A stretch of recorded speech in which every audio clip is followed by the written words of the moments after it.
আজকে আঙ্গুর গাছের আমার ৪৫ দিন শিডিউল সার প্রয়োগের দিন আর কি।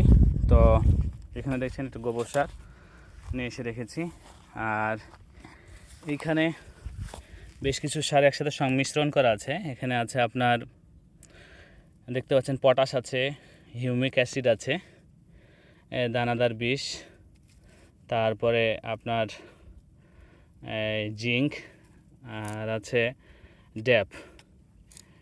এই তো দিয়ে মিশাই দিচ্ছি, এই মিশাই দিয়েছি আর কি।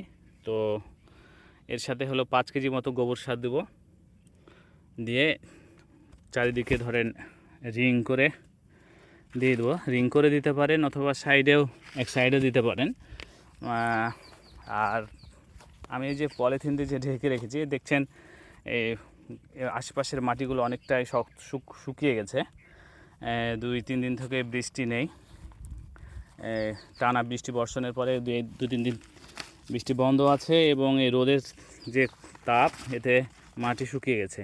আর আমার এই যে পলিথিন দেওয়াতে আমার কি সুবিধা হয়েছে দেখেন, এই গাছের জায়গাটা এখনও রসালো ভাব আছে।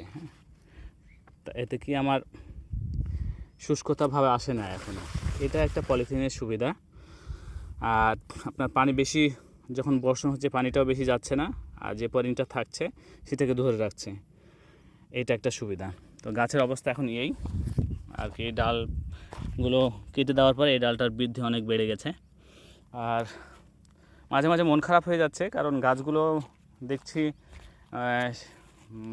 কোনো জীবজন্তু অর্থাৎ শিয়ালে আসছে বা কোনো কিছুতে এসে গাছগুলোতে নষ্ট করছে কিনা বুঝছি না। মাঝে মাঝে আমার ওই গাছটা, ওই পাশের একটা গাছটা অনেক ছোটো হয়ে আছে, মানে খুব, এটা আরেক জায়গা থেকে নিয়ে আসা, এটার এত বড়ই আর কি, এই ছোটোতে এতটুক ছিল।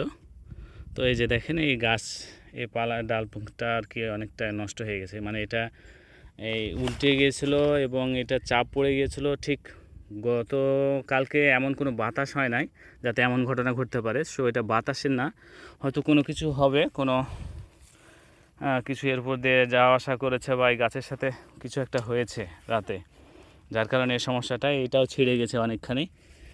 তো এর কারণে মাঝে মাঝে মন খারাপ হয়ে যাচ্ছে। যাই হোক, কিছু করার নেই।